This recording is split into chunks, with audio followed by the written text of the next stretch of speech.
Hello everyone, कैसे हैं आप सभी लोग। मैं उम्मीद करती हूँ आप सभी लोग एकदम स्वस्थ होंगे। तो आज हम अपने कंप्यूटर के इंपॉर्टेंट क्वेश्चंस का 5th सेशन करने वाले हैं। तो हम नेक्स्ट 50 क्वेश्चंस आज कवर करेंगे जो एग्जाम पॉइंट ऑफ व्यू से काफ़ी इंपॉर्टेंट साबित हो सकते हैं। इसी के साथ अगर आपने अभी तक हमारे चैनल को सब्सक्राइब नहीं किया है तो सबसे पहले जाकर चैनल को सब्सक्राइब कीजिए ताकि आपके पास सभी वीडियोज़ की नोटिफिकेशन सबसे पहले आए और आप कोई भी वीडियो मिस आउट ना करें। और अगर आपने कोई भी वीडियो आपको लग रहा है कि पहले के सेशन की छूट गई है तो आप प्लेलिस्ट पर जाकर चेक कर सकते हैं। आपके लिए डिफरेंट प्लेलिस्ट बना दी गई है, कंप्यूटर सब्जेक्ट की अलग भी बना दी गई है जिसमें आपके सारे कंप्यूटर के सेशंस और प्रैक्टिस सेशंस आपको मिल जाएंगे। तो चलिए स्टार्ट करते हैं फर्स्ट क्वेश्चन से। इन्होंने बोला each IP packet must contain. तो जैसे आपको पता है कि थर्ड और फोर्थ सेशन में आप 100 क्वेश्चंस कर चुके हैं, तो अभी ये 101 क्वेश्चन है। इन्होंने बोला है हर एक आईपी पैकेट के अंदर क्या होना चाहिए। तो मैंने आपको लास्ट वीडियो में ही बता दिया था कि जो आईपी एड्रेस होता है उसके अंदर सोर्स और डेस्टिनेशन दोनों होना चाहिए, जिसमें आपको ये पता लग जाए कि क्या सोर्स है, कहाँ से इंफॉर्मेशन निकलनी है और कहाँ पर जाएगी। तो इसका हो गया option 3। N IP address is dash bit number. IP address जो है वो 32 बिट का 32 बिट का नंबर होता है। इसके अलावा ईथरनेट का क्या बताया था आपको लास्ट वीडियो में, 48 बिट का होता है। ध्यान रखेंगे, ईथरनेट का 48 बिट का होता है और आईपी एड्रेस का 32 बिट का होता है। एफटीपी कैन ट्रांसफर देखो, बहुत सारे प्रोटोकॉल्स होते हैं, रूल्स होते हैं जिनके थ्रू कम्युनिकेशन या फाइल्स ट्रांसफर होती हैं, आपको मैंने बता रखा है। तो एफटीपी उनमें से ही एक है जिसका फुल फॉर्म होता है फाइल ट्रांसफर प्रोटोकॉल। अब ये करता क्या है, ये जिन भी कंप्यूटर के बीच में इंटरनेट कनेक्शन है उनके बीच में फाइल्स को ट्रांसफर करने में हेल्प करता है। तो it also works between computers using totally different operating system. For example, आप कोई ऐप यूज कर रहे हो, ठीक है, आप एंड्रॉयड फ़ोन से एप्पल के फ़ोन में अगर आप सेंड कर रहे हो तो ऑपरेटिंग सिस्टम बिल्कुल डिफरेंट है, बट आप किसके थ्रू, एफटीपी के थ्रू फाइल सेंड कर सकते हो व्हाट्सएप पे या टेलीग्राम पे। तो फाइल ट्रांसफर प्रोटोकॉल ये चीज़ हो गई। Which of the following is the communication protocol that sets the standard used by every computer that accesses web-based information? अगर आपको एक चीज़ बताती हूँ मैं आपको, अगर एक कम्युनिकेशन प्रोटोकॉल है यानी एक ऐसा रूल है जो कम्युनिकेशन को डिसाइड करता है, लेकिन वेब बेस्ड इंफॉर्मेशन की, जो इंटरनेट पे इंफॉर्मेशन है उसको अगर आपको कम्युनिकेट करना हो तो इसके लिए बहुत बहुत इंपॉर्टेंट है ये HTTP, hyper text transfer protocol. Hyper text का मतलब हो गया ऐसा कोई भी टेक्स्ट जो वेब पे अपलोडेड है। तो अगर आपको वेब पे जो भी आपको प्रेजेंट है, कोई भी चीज़ है, अगर आपको वो ट्रांसफ़र करनी हो, आप HTTP प्रोटोकॉल का यूज़ करते हो, हाइपर टेक्स्ट ट्रांसफ़र प्रोटोकॉल।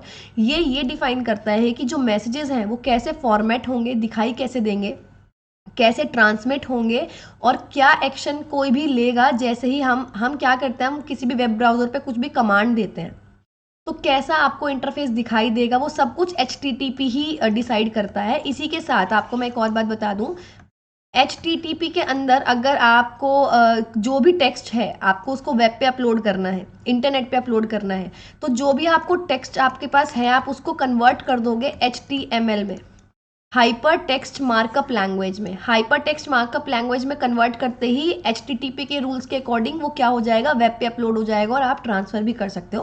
खैर, इसी का जो कनेक्शन है, जो इसका आंसर है, वेब बेस्ड इंफॉर्मेशन की कम्युनिकेशन के लिए, जो इंटरनेट पे कम्युनिकेशन है उसकी इंफॉर्मेशन जो है उसकी कम्युनिकेशन के लिए आप कौन सा प्रोटोकॉल यूज करते हो, HTTP। इसी के साथ नेक्स्ट क्वेश्चन करते हैं। Documents converted to dash can be published on the web. ऐसे डॉक्यूमेंट्स जिनको आपको वेब पे पब्लिश करना हो, इंटरनेट पे पब्लिश करना हो, तो आप उसको किस में कन्वर्ट करते हो। अभी मैंने बताया HTML में, हाइपर टेक्स्ट मार्कअप लैंग्वेज में। इन HTML, इस लैंग्वेज में, ये जो लैंग्वेज होती है प्रॉपर कोडिंग टाइप की लैंग्वेज है। जैसे अगर आप में से किसी को कोडिंग का आइडिया नहीं है तो आपको बता दूं, कोडिंग में हम अलग अलग लैंग्वेजेस यूज़ करते हैं। तो HTML स्पेशली बात करूं तो HTML में जब लैंग्वेज की स्टार्टिंग करते हो, आप कोडिंग की शुरुआत करते हो, तो एंगुलर ब्रैकेट के अंदर लिखा जाता है सब कुछ। तो ये ध्यान रखेंगे। तो HTML के अंदर कौन से टैग्स हैं जो आप यूज़ करते हो कीवर्ड्स को लिखने के लिए, आप एंगुलर ब्रैकेट्स यूज़ करते हो। टेलनेट क्या है आपको मैं बता दूं, अभी जस्ट आई थिंक इससे नेक्स्ट या उससे नेक्स्ट में मैंने सारे प्रोटोकॉल्स एक जगह लिख रखे हैं तो आपको कंफ्यूजन नहीं होगी।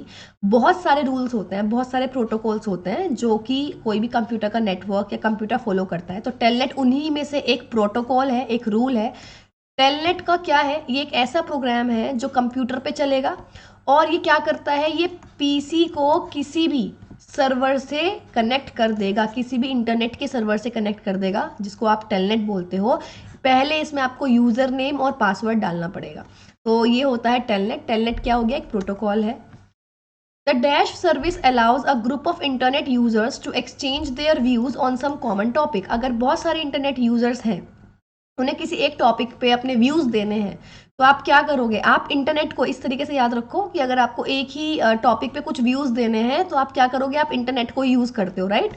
तो यूज नेट जो है वो एक ऐसा प्रोटोकॉल है जो एक ही टॉपिक पे अगर बहुत सारे यूजर्स को कुछ भी अपना व्यूज शेयर करने हो, वो यूज नेट प्रोटोकॉल का यूज करते हैं। ये प्रोटोकॉल है, ये एक ऐसा रूल है जो ये बताएगा कि अगर बहुत सारे यूजर्स को एक ही कॉमन पॉइंट पर अगर कुछ व्यूज शेयर करने हैं, वो कैसे शेयर करेंगे। इसी के बाद हम ये देखिए, ये सारे के सारे आपके प्रोटोकॉल्स आ गए। सबसे पहले बात करते हैं पीपीपी यानी पॉइंट टू पॉइंट प्रोटोकॉल की। ये एक डायल अकाउंट है जो कंप्यूटर को किससे जोड़ता है? इंटरनेट से जोड़ता है। SMTP most important, simple mail transfer protocol. आपको दिख रहा है मेल का ट्रांसफर, यानी ये ईमेल सर्विसेज यूज करती हैं। ये ईमेल सर्विसेज जो है वो यूज करती हैं। ये इसके अंदर एबिलिटी होती है कि ईमेल का मैसेज कैसे जाएगा और कैसे आएगा। तो ये हो गया SMTP। नेक्स्ट की बात करते हैं।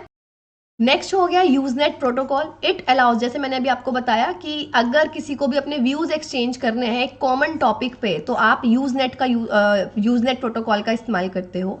टेलनेट प्रोटोकॉल क्या है? पीसी को एक सर्वर से कनेक्ट करना है। नेटवर्क में बहुत सारे नेटवर्क्स होते हैं, तो उनमें कोई एक सर्वर है जिसमें 3-4 कंप्यूटर कनेक्टेड है, तो किसी एक सर्वर से कनेक्ट करने के लिए आप टेलनेट का यूज करते हो। Web, wireless application protocol. Wireless application का मतलब तो आप समझ गए ना, किसी भी वेब ब्राउजर से, कोई भी छोटी डिवाइस है लाइक फोन है, मोबाइल फोन में किस तरीके से वेब ब्राउजर काम करेंगे, उसके लिए आप यूज करते हो वेब। नेक्स्ट है VoIP, काफ़ी इस्तेमाल करते हो, ये चीज़ हम लोग यूज़ करते हैं। इंटरनेट पे जो कॉल्स हम करते हैं, व्हाट्सएप पे कॉल कर रहे हैं, तो उसके लिए जो प्रोटोकॉल होता है वो होता है VoIP, voice over internet protocol. Next POP3। इनमें से आप क्या नहीं भूल सकते? आप SMTP नहीं भूल सकते हो, आप PPP नहीं भूल सकते हो, काफ़ी इंपॉर्टेंट है कंप्यूटर को इंटरनेट से जोड़ने के लिए। यूजनेट आप नहीं भूल सकते हो, काफ़ी इंपॉर्टेंट है। VoIP आप नहीं भूल सकते हो, और साथ में POP3। ये लोकल, आप ये समझ लो कि अगर कोई रिमोट सर्वर है जो सर्वर ज़्यादा यूज़ नहीं होता, और उस सर्वर से आपको कोई ईमेल लेना है, तो आप क्या यूज़ करोगे? POP3 यानी पोस्ट ऑफिस प्रोटोकॉल वर्जन 3। ये इतना इंपॉर्टेंट नहीं है, बस इनके फुल फॉर्म्स ज़रूर याद कर लीजिएगा। नेक्स्ट, विच protocol provides email facility among different host. कौन सा प्रोटोकॉल है जो ईमेल फैसिलिटी के लिए हम यूज़ करते हैं? SMTP, simple mail transfer protocol. मैंने जस्ट आपको अभी समझाया है। What is the full form of VoIP? Voice over internet protocol. तो वॉइस ओवर इंटरनेट प्रोटोकॉल अभी जस्ट मैंने आपको बताया। Which key on the Windows keyboard sets to full screen mode. आपको अगर याद हो, मैंने एक तो बताया था कंट्रोल F2 फोटो, आपको बताया था फुल स्क्रीन पे फोटो चाहिए। अगर आप ये नहीं प्रेस करना चाहते, सिर्फ एक की आपको यूज करनी है, आप क्या यूज करोगे? F11 यूज करोगे, तो option 4।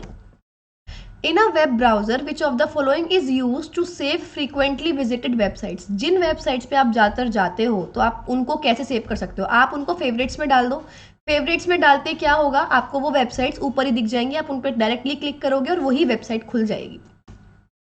The dash which contains billions of documents called web pages. देखो, जब भी आप किसी वेब पे जाओगे, आपको वहाँ पे देखो उन्होंने क्या लिखा है कि किस चीज़ के अंदर बहुत सारे वेब पेजेस होते हैं, जो कि is one of the more popular services on the internet. तो जब भी आप किसी वेब सर्वर पे जाते हो, यानी किसी वेब के सर्वर पे जाते हो, वहाँ पे बिलियंस ऑफ वेब पेजेस आपको मिलेंगे, मतलब बहुत सारे पेजेस मिलेंगे जिनका प्रॉपर एक ग्रुप जो है उसको आप क्या कहते हैं? वेब सर्वर बोलते हैं। The last 3 letters of the domain name describes the type of. जब भी कोई डोमेन नेम होगा, फॉर एग्जाम्पल हमारा ईमेल है तो .com हम यूज करते हैं लास्ट में, राइट? तो ये जो लास्ट के जो 3 लेटर्स होते हैं, ये किस चीज को दिखाते हैं? ये दिखाते हैं कि आप किस ऑर्गेनाइजेशन से बिलोंग करते हो। ये मैंने आपको क्लासेस में भी समझाया है। फॉर एग्जाम्पल .com का मतलब होता है कमर्शियल पर्पसेस के लिए। .gov इसका मतलब होता है गवर्नमेंट ऑर्गेनाइजेशन है, यानी गवर्नमेंट की कोई वेबसाइट है। तो इन्होंने क्या बोला है, क्या दिखाएंगे आपको? ऑर्गेनाइजेशन को डिनोट करेंगे। Specialized programs that assist users in locating information on the web are called। वो प्रोग्राम्स कौन से होते हैं जो वेब के अंदर इंफॉर्मेशन को लोकेट करेंगे, उनको आप क्या बोलते हो? तो उनको आप क्या बोलते हो? उनको बोलते हैं, देखिए 4 आपके पास 5 ऑप्शंस हैं। इन्फॉर्मेशन, ऑब्वियस ही बात है, सर्च इंजन का ही इस्तेमाल करते हो आप वेब पे किसी भी चीज़ को ढूंढने के लिए। फॉर एग्जांपल गूगल क्रोम का आप इस्तेमाल करते हो, तो सर्च इंजन जो है वो क्या करेंगे, आपको इन्फॉर्मेशन को ढूंढने में हेल्प करेंगे on the web.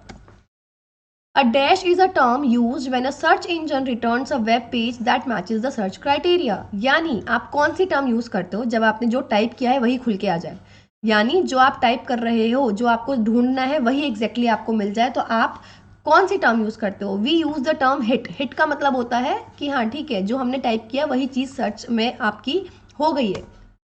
Project loan काफी इंपॉर्टेंट क्वेश्चन है ये। जो लोन, जो प्रोजेक्ट है, प्रोजेक्ट लोन एक सर्च इंजन है जो किसने स्टार्ट किया है, ये स्टार्ट किया है गूगल ने। आपको मैं बता दूं, ये एक ऐसा प्रोजेक्ट है जिसका मेन एम है इंटरनेट सर्विसेज को रूरल और रिमोट एरियाज तक पहुंचाना है, जो बिल्कुल पिछड़े हुए क्षेत्र हैं उन तक पहुंचाना है, using high altitude helium field balloons. तो ये काफ़ी अच्छे से आप इसको दिमाग में बिठा लेंगे। Storage area for email messages is called. जो ईमेल मैसेजेस का स्टोरेज एरिया होता है उसको आप क्या चीज़ से कह के बुलाते हो, तो हम उसको बोलते हैं मेल बॉक्स। आपने देखा भी होगा जब आप ईमेल जीमेल ओपन करते हो तो वहाँ पे लिखा हुआ आता है मेल बॉक्स। तो ईमेल मैसेजेस जो भी आपके मेल्स आते हैं आपको एक डायरेक्टरी की फॉर्म में दिख जाएंगे, लिस्ट की फॉर्म में दिख जाएंगे, इसको हम क्या बोलते हैं, मेल बॉक्स बोलते हैं। Video conferencing is use for. Video conferencing किस किस चीज़ के लिए हम यूज़ करते हैं, टॉकिंग टू ईच अदर इसके लिए यूज़ करते हैं, कम्युनिकेटिंग पर्पसेस के लिए यूज़ करते हैं, लाइव कॉन्वर्जेशन के लिए यूज़ करते हैं। तो तीनों ऑप्शंस आपके बिल्कुल ठीक है। The process of trading goods over the internet is known as. अगर आप गुड्स को यानी किसी भी सामान को ट्रेड कर रहे हो इंटरनेट पे तो उसको क्या बोलते हैं, उसको बोलते हैं ई ट्रेडिंग। तो इसका आंसर हो गया ऑप्शन 2 यानी ई ट्रेडिंग। इसमें कंफ्यूज मत हो जाइएगा ई कॉमर्स और ई ट्रेडिंग में। तो ई कॉमर्स में सारे बिजनेस आते हैं, बट ट्रेडिंग यानी सामान को बेचना और खरीदने को ई ट्रेडिंग बोलते हैं। विच of the following terms is associated with internet email. Internet के ईमेल से इनमें से कौन सी टर्म रिलेटेड है। प्लोटर, एक प्लोटर जो है आउटपुट डिवाइस है, ये नहीं है। स्लाइड प्रेजेंटेशन, ये पावर पॉइंट से रिलेटेड है। बुकमार्क, बुकमार्क बिल्कुल इसी से कनेक्टेड है, ईमेल से, इंटरनेट ईमेल से। पाई चार्ट, पाई चार्ट आप इंसर्ट करते हो डॉक्यूमेंट्स में माइक्रोसॉफ्ट एक्सेल, तो ये कुछ नहीं है। Bookmark is the correct answer. A stored link to a web page, यानी एक ऐसा लिंक जो आपने स्टोर कर रखा है, अपने पास सेव कर रखा है किसी वेब पेज का, ताकि आप फटाफट से क्विक और इजी एक्सेस कर लें बाद में। अगर आपने कोई पेज खोला, आपने उसके लिंक को सेव कर लिया ताकि आप बाद में बहुत आराम से उस पेज तक चले जाएं, आपको सर्च ना करना पड़े, तो उसको आप क्या कहते हैं, हम बोलते हैं बुकमार्क कर लेना। यानी आपने देखा होगा अगर आप मूवीज़ वगैरह डाउनलोड करते हैं तो जिन वेबसाइट से करते हैं हम उनके लिंक को वेब बुकमार्क बना लेते हैं, ताकि नेक्स्ट टाइम जब हमें वही वेबसाइट खोलना हो हमें बस उस लिंक पे क्लिक करना हो। A host on the internet finds another host bye it's. अगर इंटरनेट पे कोई होस्ट है वो दूसरे होस्ट को कैसे फाइंड आउट करता है, उसके आईपी एड्रेस से। सबका आईपी एड्रेस यूनिक होता है, 32 बिट्स का ये एड्रेस होता है और ये सबका यूनिक होता है। आईपी एड्रेस की हेल्प से ही एक होस्ट दूसरे होस्ट को फाइंड आउट कर सकता है। Dash is a branch of information technology known as information security. Information technology IT की वो ब्रांच जो सिक्योरिटी से जुड़ी हुई है। कंप्यूटर सिक्योरिटी ये भी बिल्कुल सिक्योरिटी से जुड़ी हुई है, साइबर सिक्योरिटी, आईटी सिक्योरिटी, सारी की सारी टर्म्स इंफॉर्मेशन की सिक्योरिटी से ही रिलेटेड है। It takes advantage of basic hardware and software security characteristics. इनमें से वो कौन सी चीज़ है जो आपका हार्डवेयर जो होंगी जिनको आप हाथ लगा सकते हो, यानी वो डिवाइसेस का इस्तेमाल करेगी, और सॉफ्टवेयर की सिक्योरिटी कैरेक्टरिस्टिक्स यानी जो सॉफ्टवेयर आपने डाले हुए हैं उनकी सिक्योरिटी पर्पसेस का इस्तेमाल करेगा। तो क्या चीज़ है जो सॉफ्टवेयर और हार्डवेयर दोनों पे काम करता है, आपका सिस्टम। तो इन्हीं दोनों की हेल्प से आपके सिस्टम का डिज़ाइन बनाया जाता है। तो system design is the correct answer. The scrambling of code is known as. कोई भी आपने कोड डाला, आप कोडिंग कर रहे हो, वो स्क्रैम्बल हो जाता है, वो आगे पीछे हो जाता है, उसको क्या बोलते हैं, उसको बोलते हैं एनक्रिप्शन। आप अगर व्हाट्सएप पे कॉल करते हो उसमें लिखा आता है कि your call is now encrypted, यानी जो आप बोल रहे हो वो कोई नहीं सुन सकता, क्योंकि आप इधर से जो बोल रहे हो वो कोडेड फॉर्म में, एनक्रिप्टेड फॉर्म में दूसरे तक जाएगा, फिर वहां पे दोबारा डी कोड होगा और वो तब सुन पाएंगे। हालांकि ये प्रोसेस इतनी फास्ट होती है कि हमें नहीं पता लग रहा है कब कोड हो रहा है और कब डी कोड हो रहा है, तो उसको बोलते हैं encryption. The main reason to encrypt a file. ये एनक्रिप्शन क्यों होता है, एनक्रिप्शन इसलिए किया जाता है ताकि जब आप ट्रांसमिशन कर रहे हो, जब आप डेटा को एक जगह से दूसरी जगह पर भेज रहे हो, तो उसमें उसका सिक्योरिटी जो है वो बढ़ जाए, तो to secure it for transmission.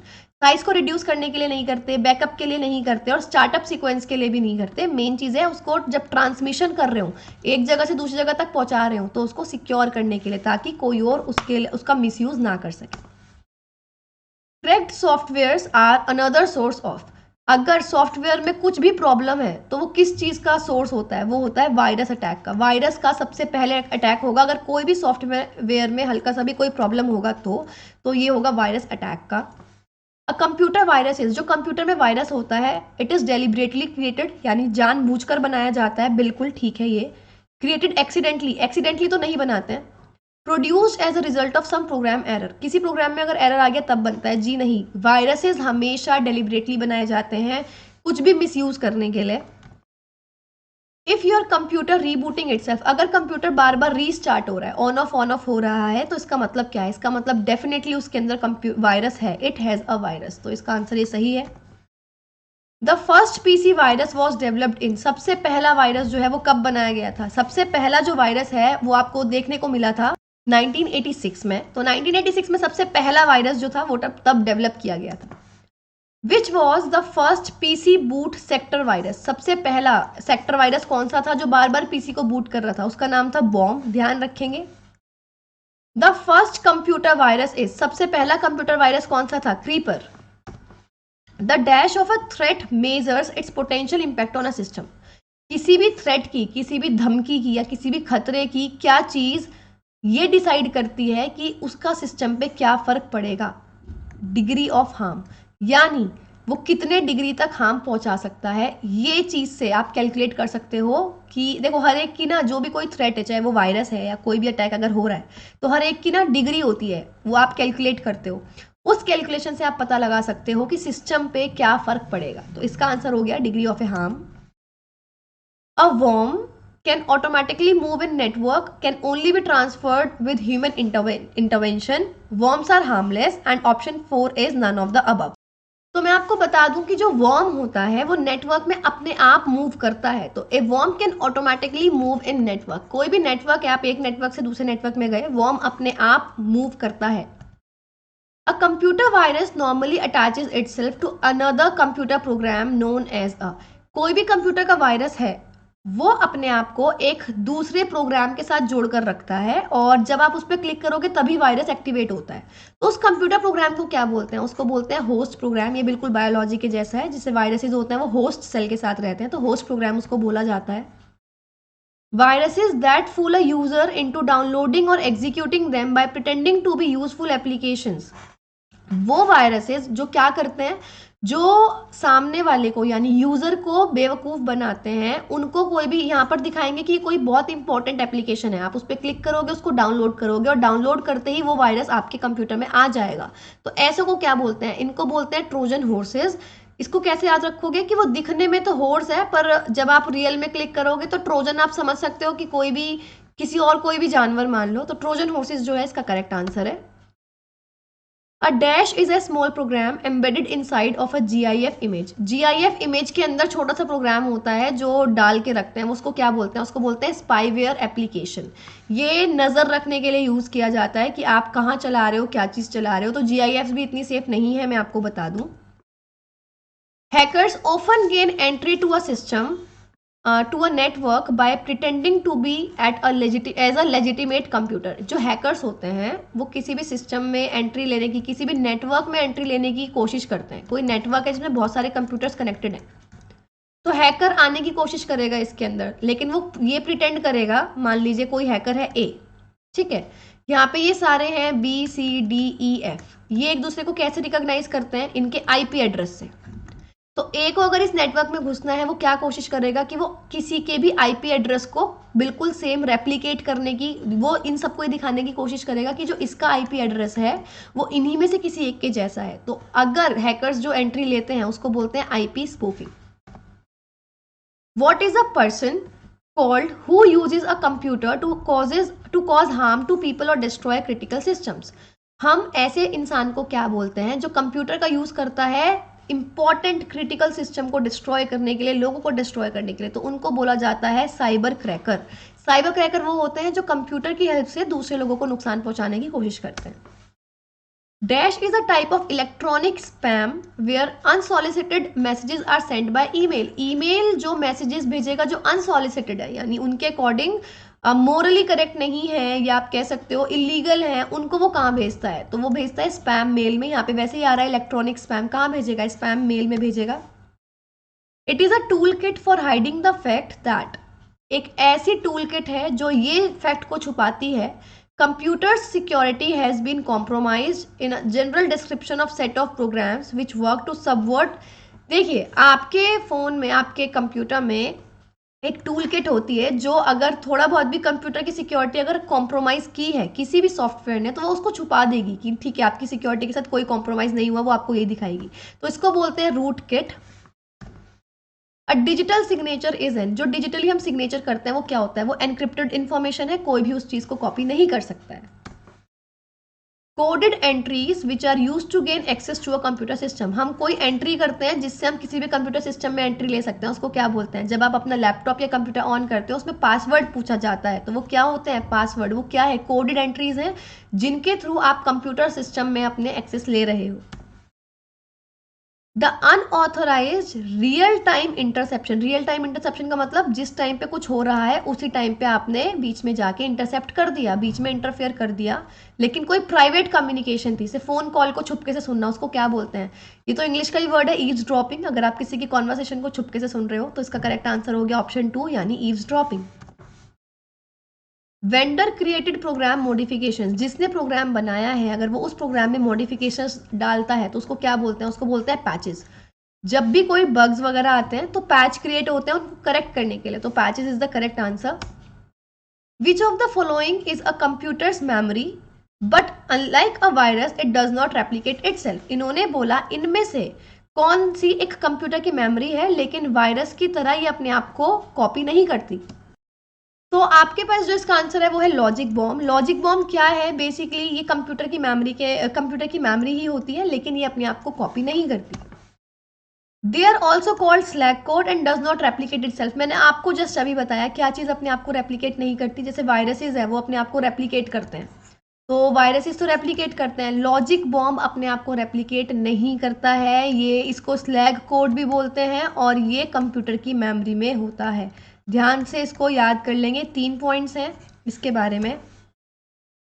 It hides true network address and use to intercept all messages entering and leaving the system. ये ट्रू नेटवर्क एड्रेस को हाइड करता है और जितने भी मैसेजेस आ रहे हैं, जितने भी मैसेजेस जा रहे हैं, उनको इंटरसेप्ट करता है, उन पे इंटरफेयर करता है। तो इसका आंसर क्या होगा? Proxy server. ये तो हम लगाते भी, अगर आपने देखा हो, अगर हमें मूवीज़ वगैरह डाउनलोड करनी हो जो एक रीजन में बैन है तो हम क्या करते हैं? प्रॉक्सी सर्वर का यूज़ करते हैं हम। आप ये समझ लो कि जो हमारा कंप्यूटर का रियल आईपी एड्रेस है वो हाइड हो जाएगा, तो सिस्टम को या नेटवर्क को ये नहीं पता लगेगा कि ये सिस्टम कहाँ से बिलोंग करता है, तो रेस्ट्रिक्शंस हट जाती हैं। तो इसका आंसर होगा proxy server. Dash refers to unauthorized copying और डिस्ट्रीब्यूशन ऑफ सॉफ्टवेयर। जो सॉफ्टवेयर होता है अगर आप अनऑथराइज ले रहे हो और कॉपीड ले रहे हो, नॉर्मली क्या होता है हर कंप्यूटर पे जो आपका विंडोज़ डलेगी, फॉर एग्जांपल आपने विंडोज़ आपने ली है तो हर कंप्यूटर के लिए विंडोज़ एक यूनिक होगी, सब अलग अलग होती हैं।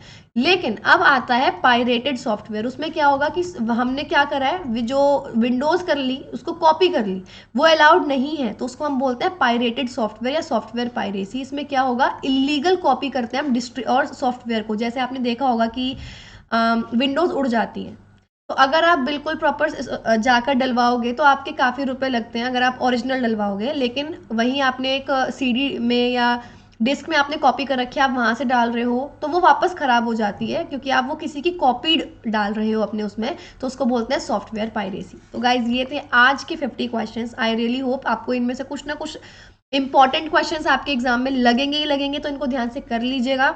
इसी के साथ अगर आपने अभी तक चैनल को सब्सक्राइब नहीं किया है, सबसे पहले जाकर आरबी चैनल को सब्सक्राइब कीजिए। इसी के साथ प्लेलिस्ट भी टाइम टू टाइम चेक करते रहिए ताकि आपको पता लगता रहे कि कोई वीडियो, कोई सेशन आपने मिस नहीं किया है।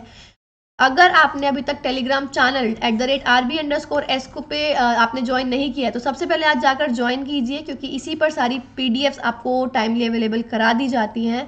इसी के साथ मोस्ट इंपॉर्टेंट अनाउंसमेंट हमारे ऑफिसर्स बैच की, जो एग्जाम ओरिएंटेड बैच हमने लॉन्च किया है, इसमें सारे main subjects English, maths, GK और रीजनिंग, आपको सभी की pre recorded sessions, practice sessions, सारा कोर्स जो है वो कंप्लीट कराया जाएगा। CGL mains, CHSL, CPO, MTS, steno, इन सभी एग्जाम से प्रॉपर फोकस है। बहुत रीजनेबल प्राइस है, यानी 1999 and that too for 9 months of validity. That means आपके मेन एग्जाम सारे कवर हो जाएंगे। लेकिन अगर आपको ऐसा लगता है कि आपको चारों सब्जेक्ट्स की नीड नहीं है, तो आप हमारे इंडिविजुअल बैचेस भी ले सकते हैं। जैसे द्रोणाचार्य बैच सर ने लॉन्च किया है मैथ्स का, इंग्लिश का अमन त्रिवेदी सर का है, रीजनिंग का हैप्पी राव सर का है, और जीएस का मेरा और शिवम सर का है, जिसमें हमारी सारी क्लासेस जो हैं वो ऑलरेडी डल चुकी हैं। तो गाइज ये थी आज की video. Thank you so much. मिलते हैं अगली वीडियो के साथ। Have a very nice day.